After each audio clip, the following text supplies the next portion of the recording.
So we've looked at all four of the conic sections now: the circle, the ellipse, the parabola, and the hyperbola. We've looked at Cartesian and parametric forms as far as they're required, and we've also looked at the properties, particularly focus directrix properties, and we've started to look a little bit at latus rectum as well in the last lesson. Latus rectum being easily derived for the parabola, but also can be very useful for those excellence questions where you're trying to fit a hyperbola as well. Okay, we will have a look in particular at those couple of bits in today's lesson. Tangents, normals, something still left to come. So what we're going to be looking at today is really context questions where we're going to be fitting some of these conic sections to curves that occur in real situations. Just start off with, here's a slide with a summary of the key formulae really around the three more complex conic sections. So things that are useful to know: the standard form, the parametrics, how we get the eccentricity, foci, directrices, asymptotes, those sorts of things. Having some notes down on this is really, really helpful. This is a really quite handy slide, and I'll talk a little bit more about this towards the end of the lesson today, because a good proportion of this information is actually made available to you in the internal itself, so you don't have to remember all the formulas. So there might be some additional ones you want to add down just for your cheat sheets as well. I've highlighted on here as well the eccentricity row, so it's worth just making sure. We'll talk over this just a little bit now. With the ellipse and the hyperbola, they are very, very similar. The ellipse is where we've got the eccentricity is less than 1, the hyperbola is greater than 1, but look at these relationships, okay, between B, A, and E. The 1 and the E swap over between the hyperbola and the ellipse, and look at the relationship for B squared as well. What's happened here is the A and the C have swapped over. Okay, with these sorts of things, they can be really helpful for working out the position of the foci. And once you've got the foci, you can get the eccentricity, because you know that's A times E in both cases. All right, so these forms really similar around the eccentricity and the foci. So what we're going to be having a look at today is trying to fit some of our conic sections to real life situations, and the internal really is going to focus on this a little bit as well.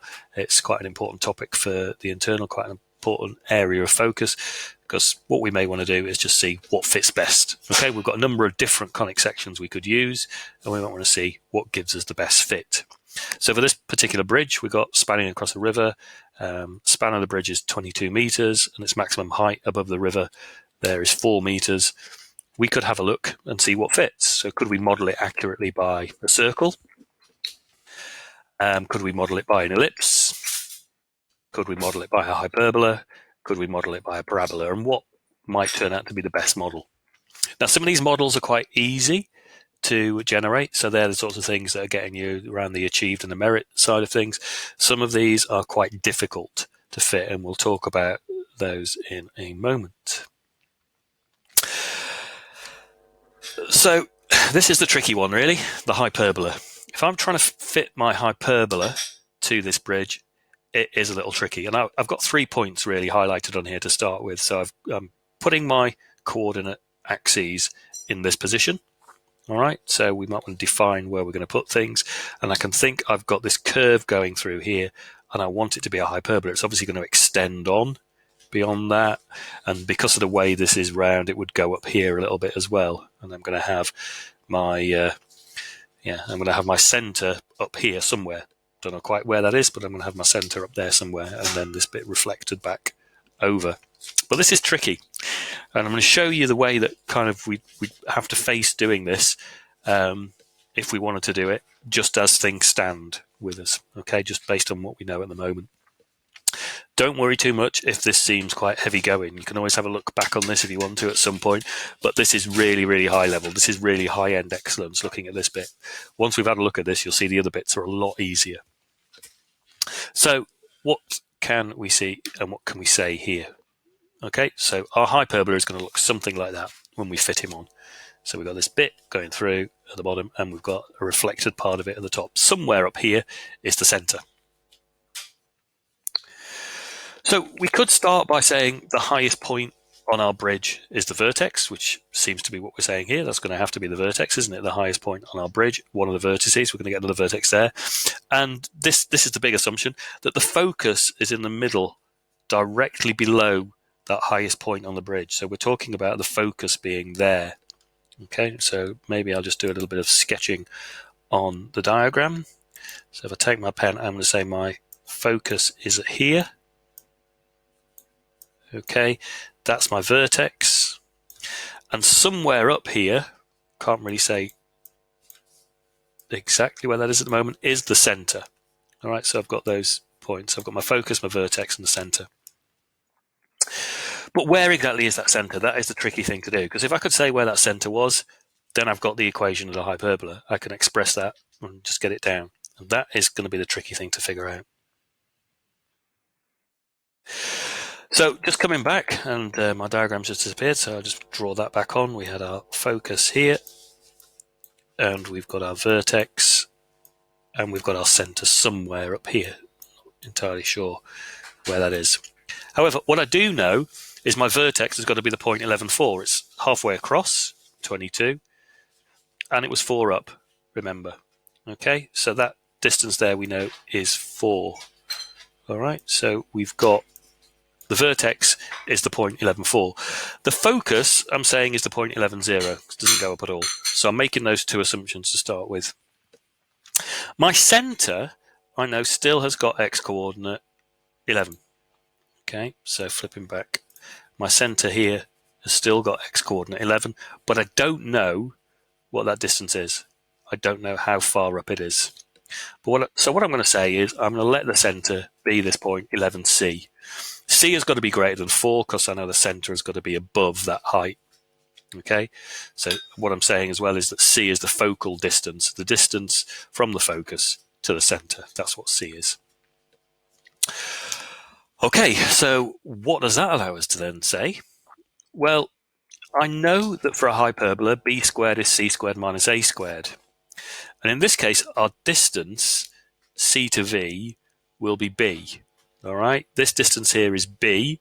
That distance there, think about it as the general form of the hyperbola. I've swapped x and y over, so rather than that distance from the center to the vertex being equal to a, I'm going to say that distance is b. So maybe I'll just mark that on as well. So bring on my pen. This distance here, I can say is b. Okay.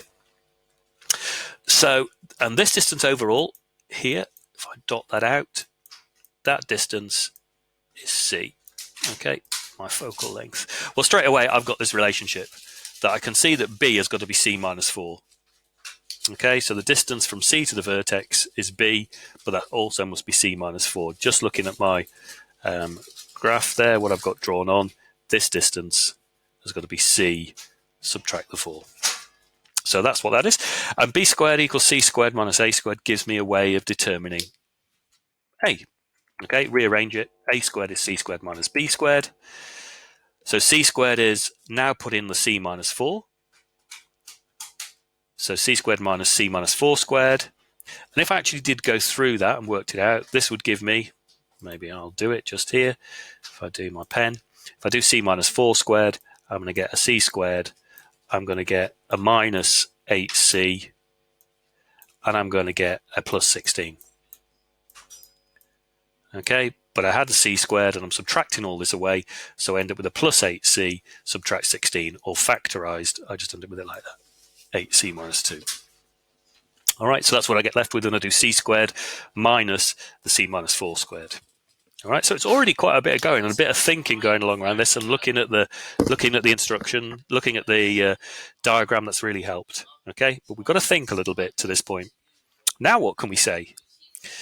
Well, we know the equation of this hyperbola will be this. All right, the y takes the first position because we're orientated that way round, and y minus the c, the position of the center in the y direction, is c. So I have to do y minus c squared over b squared is x minus 11 all squared because that position's 11 in the x direction. Remember, the center is at A at this point, 11, c up here. So we've subtracted the c, we subtract the 11. Over a squared is 1. Right, okay. But I know what b and a are in terms of c. Okay, b is c minus 4, and a squared straight away is 8c minus 2. So I can substitute these things in for b and for a, and I'm going to get left with an equation just with c's in it. Okay, just like that. B squared will be c minus 4 squared, and a squared will just be the 8c minus 2. That all equals 1. Okay, let's keep going with that then. So we're at this point. What can we do now? Well, we know 3 points that are on our hyperbola. Okay, we've got it here going through the origin. Okay, so we know that our hyperbola goes through the point 0, 0. We know our hyperbola goes through the point 11, 4. And we know that our hyperbola goes through the point 22, 0. Okay, there's 3 points we know that it goes through. So we can substitute any of those into this equation and see what that gives us. That would just give us an equation with c's in it, wouldn't it? And numeric. Okay, so we should be able to start to do something with that. So if we look, though, at substituting one of these expressions in, if we substitute the middle one is not really a lot of use to us. All right, let's just have a think about why this might be. If I substitute the middle one in, my point 11, 4, this all gets knocked out because I've got 11 as x, 11 minus 11, 0. That bit will all disappear. And I'll get left with a 4 minus c squared over c minus 4 squared equals 1. Well, it does. Okay, because I'm squaring the subtraction one way round, squaring the subtraction the other way round. But when I square it, it doesn't matter which way round I did the subtraction. If I do 5 minus 4 and then square it, or 4 minus 5 then square it, it will give me 1.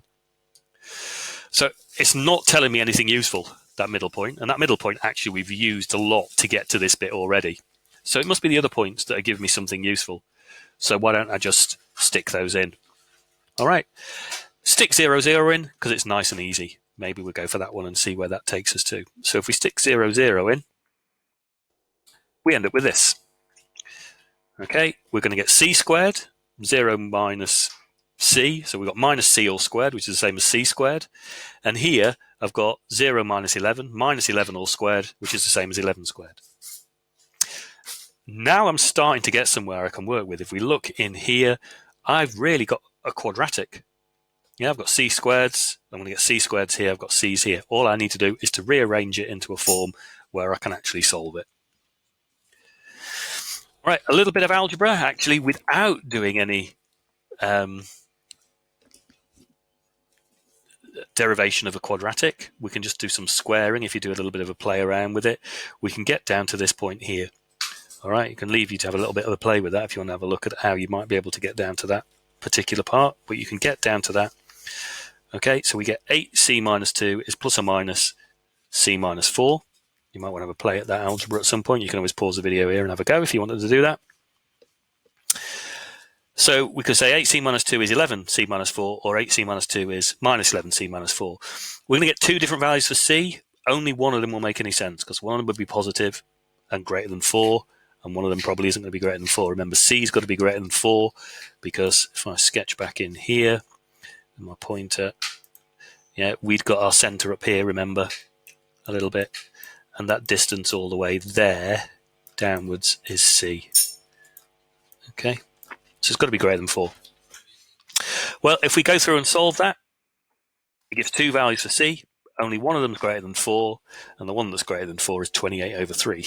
All right, you could have a look and see that. So we've got our value for c. We can now express the hyperbola's equation.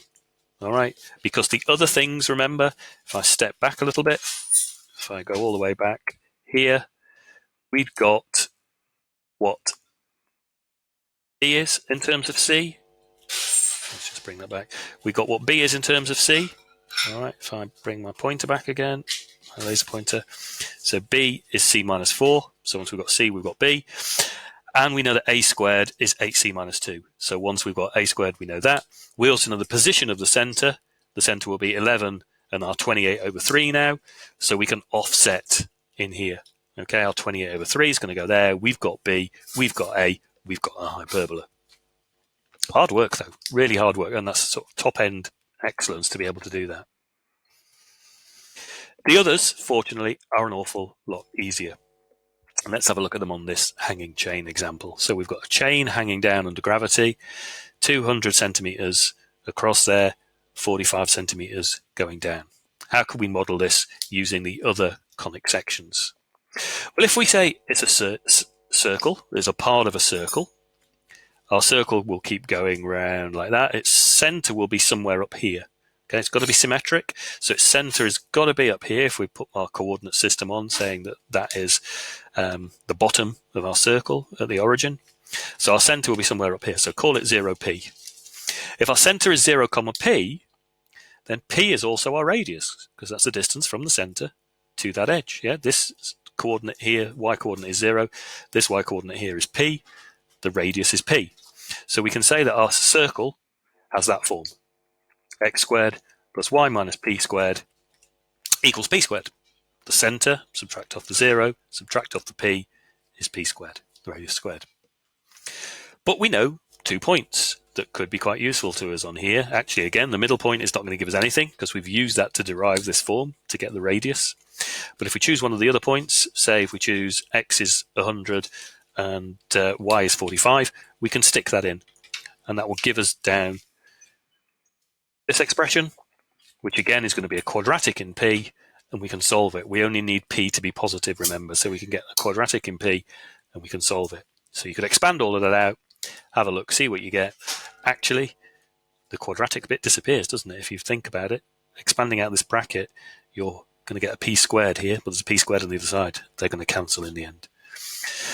So you end up working out that p would have to be 133.6 from there. So you've got 133.6. Your center of your circle would be up here somewhere. And that is how you fit a circle to that curve. Right, so we can see how that goes. Let's try the ellipse. Well, our ellipse, okay, if we think about our ellipse, we're going to say our ellipse has the center here. All right, because we're thinking about it, and we've got a bit of a spiky bit here, but we're thinking about the ellipse would be nice and smooth, and it would come back for us around and be completely symmetric around that way. Okay, so our center of our ellipse is there at 0.45. Our semi-major axis, the major axis along here, half the length of the major axis must be 100, and half the length of the minor axis must be that height up there, must be 45. Well, then we're done, aren't we? We've got our equation of the ellipse. We can just write it straight out as x squared over 100 squared, x squared over a squared, y minus the 45 to offset where the center is at 0.45, y minus 45 squared over 45 is 1. That's the ellipse done. Okay, so both of those two are an awful lot easier than the hyperbola. Now the ellipse goes. All right, and we can see we've got this problem where it's a bit sharp on the edges here. It's a bit sharp there. It needs to curve around a little bit. If we move on from the ellipse, we can have a look at the parabola. So the parabola is a vertical parabola. There's the vertex in the usual position. So the vertex is at the origin. That's nice. We can fit that quite easily. What else can we say? Well, we know that because it's in this position, x squared is 4ay. But again, we've got points we can use here. Again, the middle point doesn't tell us anything, because we've already used that to get our vertex and get everything in this position. So let's use the 145 and just sub in 100 for x and 45 for y. We sub that in, we get this. It ends up dropping out that a is this value, or 55.6. So x squared is 4 lots of 55.6y. Again, really easily done, and we can see how that parabola fits. The nice thing about the parabola is we've not got this jaggedy bit going on the edge, like we've smoothed it off with the ellipse, didn't we? But the parabola doesn't have that. It's just nice and moves around everything for us. We could then try the hyperbola if we wanted to. I'm not going to do the hyperbola on this one. You could have a think about that one for yourselves if you wanted to, but we could do the hyperbola on this one. Now, if you're looking for excellence on these kind of questions, you know you've always got to show abstract thinking, and thinking about the context is going to help. All right, does the actual shape fit perfectly? Would it make a useful building? Would it make a useful, in that case, chain? Would it follow that kind of shape? Do the ends fit the context? All right, there is no smooth transition there at the end, is there? If we were talking about an ellipse, that's not going to be such a great thing. And if you can compare with the hyperbola, then you're definitely going to be heading for excellence if you've got that sorted out. Okay, we saw that was quite a lot of work before.